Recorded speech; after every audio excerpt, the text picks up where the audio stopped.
아멘. 오늘 함께 나눌 말씀은 마태복음 20장 17절에서 34절까지의 말씀입니다. 마태복음 20장 17절에서 34절까지의 말씀, 저 한 절 성도님 한 절 번갈아 교독하겠습니다. 제가 먼저 17절 읽겠습니다. 예수께서 예루살렘으로 올라가려 하실 때에 12 제자를 따로 데리고 길에서 이르시되, 보라, 우리가 예루살렘으로 올라가노니 인자가 대제사장들과 서기관들에게 넘겨짐에 그들이 죽이기로 결의하고 이방인들에게 넘겨주어 그를 조롱하여 채찍질하며 십자가에 못 박게 할 것이나 제3일에 살아나리라. 그때에 세베대의 아들의 어머니가 그 아들들을 데리고 예수께 와서 절하며 무엇을 구하니, 예수께서 이르시되 무엇을 원하느냐. 이르되 나의 이 두 아들을 주의 나라에서 하나는 주의 우편에 하나는 주의 좌편에 앉게 명하소서. 예수께서 대답하여 이르시되 너희는 너희가 구하는 것을 알지 못하는도다. 내가 마시려는 잔을 너희가 마실 수 있느냐. 그들이 이르되 할 수 있나이다. 이르시되 너희가 과연 내 잔을 마시려니와 내 좌우편에 앉는 것은 내가 주는 것이 아니라 내 아버지께서 누구를 위하여 예비하셨든지 그들이 얻을 것이니라.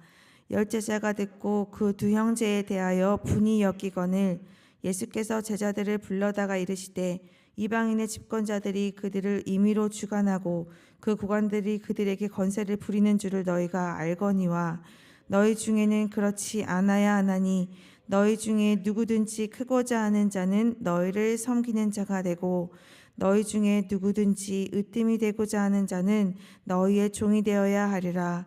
인자가 온 것은 섬김을 받으려 함이 아니라 도리어 섬기려 하고 자기 목숨을 많은 사람의 대속물로 주려 함이니라. 그들이 여리고에서 떠나갈 때에 큰 무리가 예수를 따르더라.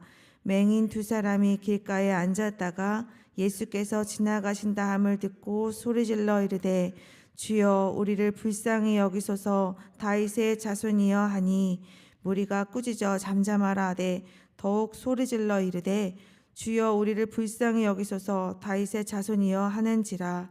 예수께서 머물러 서서 그들을 불러 이르시되 너희에게 무엇을 하여 주기를 원하느냐. 이르되 주여 우리의 눈뜨기를 원하나이다. 예수께서 불쌍히 여기사 그들의 눈을 만지시니 곧 보게 되어 그들이 예수를 따르니라. 아멘. 예수님께서 예루살렘으로 올라가실 때 제자들만 데리고 올라가셨어요. 세 번째 죽음과 부활에 대해서 말씀하시는 장면인데요. 이번에는 더 구체적으로 말씀하셨습니다. 대제사장들과 서기관들에게 넘겨주실 때 이들이 예수님을 죽이기로 결의한 후 이방인에게 넘겨주어서 예수님은 십자가에 돌아가시게 될 것임을 지금 말씀해 주고 계세요. 그때 세베대의 두 아들 요한과 이 야고보의 어머니가 예수님께 나와 절을 하며 무엇인가를 구합니다.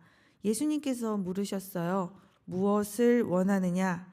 그녀는 자신의 두 아들이 천국에서 예수님의 좌우편에 앉기를 요청했습니다. 그녀가 원했던 것은 이 천국에서 두 아들이 높은 지위를 얻는 것이었어요. 으뜸이 되는 것이었죠. 예수님께서 그 두 아들에게 너희는 내가 마시려는 잔을 마실 수 있겠느냐라고 물으셨을 때 그들 그렇게 할 수 있다고 대답해요. 그런 것을 보니 그녀의 두 아들도 어머니와 같은 생각이었습니다. 예수님의 제자 중에 이 두 사람만 이런 생각을 했던 것일까요? 24절에서는 나머지 10 제자가 이 사실을 듣고 두 형제에 대해서 분이 여겼다는 표현이 있어요.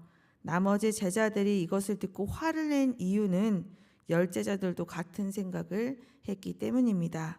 결국 예수님의 12 제자들 모두 천국에서 으뜸이 되기를 원했어요. 이들이 생각하는 천국에서 으뜸이 된 자는 어떤 모습일까요? 그것을 아시는 예수님께서 그들을 불러놓고 이렇게 말씀하셨습니다. 이방인의 집권자들이 백성들을 마구 눌러서 내리고 그 고관들이 백성들에게 자신의 세력을 행사하는 줄을 너희가 알지 못하느냐. 이 천국에서 으뜸이 되는 것은 좋지요. 그러나 그들은 이 세상의 통치자의 모습, 그들의 방식, 그들의 생각과 똑같은 모습으로 이 천국에서 으뜸이 되고자 했어요. 예수님께서는 이 유대인의 지도자들에게 고통을 당하시고 그들의 손에 의해서 넘겨지십니다.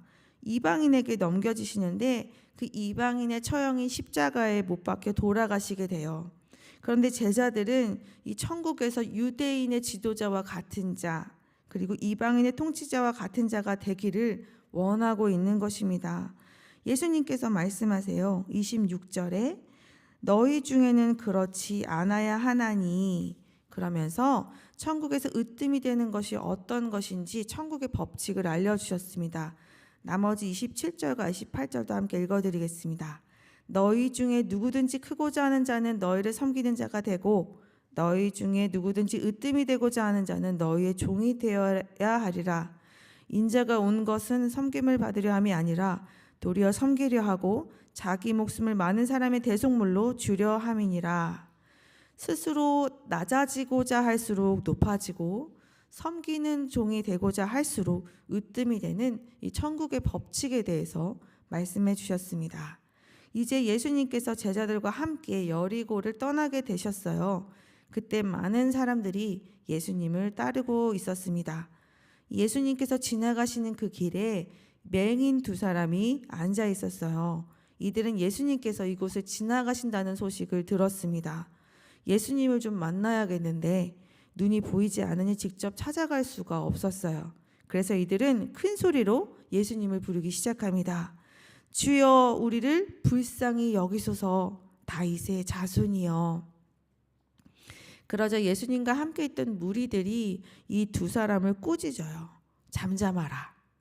이런 얘기를 들으면 상처가 되기도 할 것 같고 또 스스로 주눅이 들 만도 한데 아랑곳하지 않습니다. 이런 대접보다 지금 자신들에게는 더 시급하게 해결해야 될 문제가 있었기 때문이죠. 얼마나 간절했는지, 한 번 지나가면 다시 만날 수 없다는 다급한 마음과 간절함 때문에 오히려 더 큰 소리로 예수님을 찾기 시작합니다. 더욱 소리질러 이르되 주여 우리를 불쌍히 여기소서 다윗의 자손이여. 예수님께서 가시던 길을 멈추고 그곳에 머물러 서십니다. 그리고 그들에게 물어보세요. 너희에게 무엇을 하여 주기를 원하느냐? 주여 우리가 우리의 눈뜨기를 원하나이다. 우리를 불쌍히 여겨달라는 그들의 요청이 응답된 것일까요? 예수님께서 그들을 불쌍히 여겨주셨어요. 그리고 그들의 눈을 만져주십니다. 그러자 이들이 눈을 뜨게 되어 눈을 뜨면서 가장 먼저 보게 된 분이 바로 예수님이었어요. 이들은 예수님을 따르는 자가 되었습니다. 오늘 말씀을 통해서 예수님이 어떤 분이신지 함께 묵상하기를 원해요. 이 예수님께서 지나가시는 길에 맹인들이 예수님을 크게 부르자 이 무리는 이들을 꾸짖어 잠잠하게 했습니다. 지금 예수님께서는 가시던 길을 멈출 만한 상황이 아니었을 것이다, 이렇게 예상해 볼 수가 있어요. 예수님께서 지금 지나가시는 이 길은 예전에 이렇게 여기저기를 다니시는 길과는 조금 다른 상황이었습니다. 예수님께서는 예루살렘에서의 그 죽음을 향하여 가시는 길이었어요. 그런데 메시아를 다급하게 부르는 소리를 들으시는 것이었죠. 예수님은 무시하고 지나가지 않으시고 이 걸음을 멈추십니다. 머물러 서서, 이 표현이 우리의 시선을 좀 사로잡는데요. 세상 통치자들 입장에서는 절대 말이 안 되는 일이죠. 오히려 가는 길을 방해하거나 멈추게 하는 일을 하면 화를 당하게 될지 몰라요. 그러나 예수님께서는 가시던 길을 멈추시고 그곳에 머물러 서셨습니다. 그리고 그들을 불러서 그들의 필요가 무엇인지를 물으셨어요. 그렇게 가시는 길에서도 예수님께서는 개개인의 필요를 충족시켜 주시는 이 메시아의 역할을 멈추지 않으셨습니다. 그 결과 어떤 일이 일어났나요? 보지 못하는 자가 눈을 뜨고, 예수님을 처음 본 그 자는 예수님을 따라갑니다.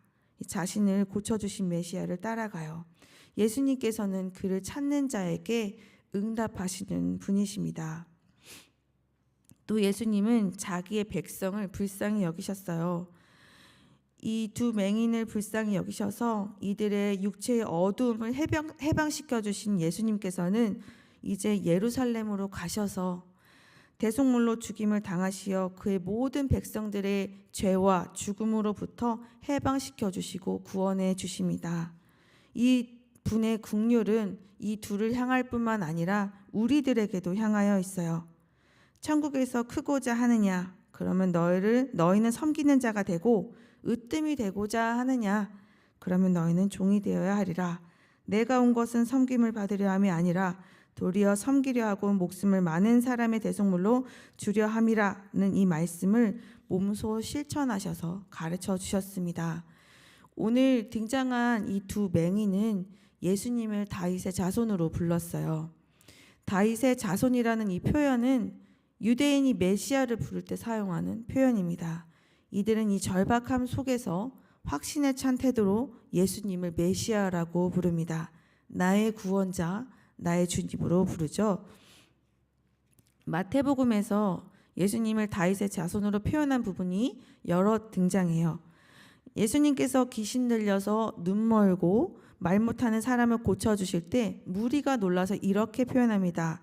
12장 23절입니다. 무리가 다 놀라 이르되 이는 다윗의 자손이 아니냐 하니. 이 이야기를 듣고 바리새인들이 예수님이 귀신의 왕 바알세붑의 힘을 불러서 귀신을 쫓아낸 것이다 라고 말을 해요. 이 오늘 두 맹인이 다윗의 자손이여 이렇게 부르짖은 것은 예수님이 메시아인가? 아닌가? 아닐 것이다. 그럴 리가 없다. 이런 상황에서 나온 표현과는 사뭇 달라요. 이렇게 기탄 없이 간절하게 예수님을 다윗의 자손으로 부른 것은 구원자이신 예수님께 나의 모든 소망을 걸고 있다는 것을 말해요. 그 간절함이 우리에게도 있기를 진심으로 소망합니다. 이 이야기 속의 후반부에 두 맹인이 등장하지만 진짜 알아보지 못하는 맹인은 누구입니까? 세베대의 두 아들의 어머니와 12 제자들이 아닐까요? 우리는 이들처럼 세상의 원리에 사로잡혀서 천국의 귀한 가치를 알아보지 못하는 영적인 맹인이 되지 않기를 소망합니다.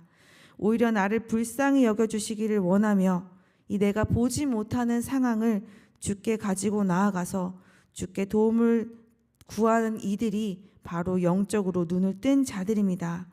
예수님께서는 그들을 진심으로 부르는 자를 외면하지 않으시고 머물러 서서 그의 필요를 채워주시는 분이십니다.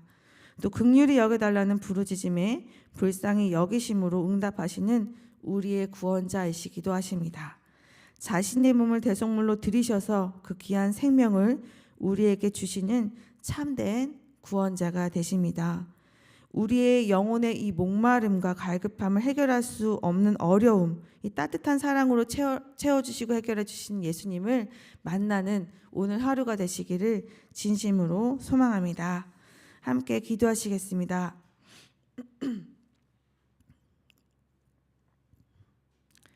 우리의 구원자 되시는 예수님 참으로 감사합니다. 주의 구원이 나의 모든 영역에서 일어나는 일들이 있기를 소망합니다. 영적인 맹인이 되지 않게 하여 주시고 밝히 보여주셔서 주를 따르며 천국 백성의 삶을 살아갈 수 있도록 은혜를 베풀어 주시옵소서.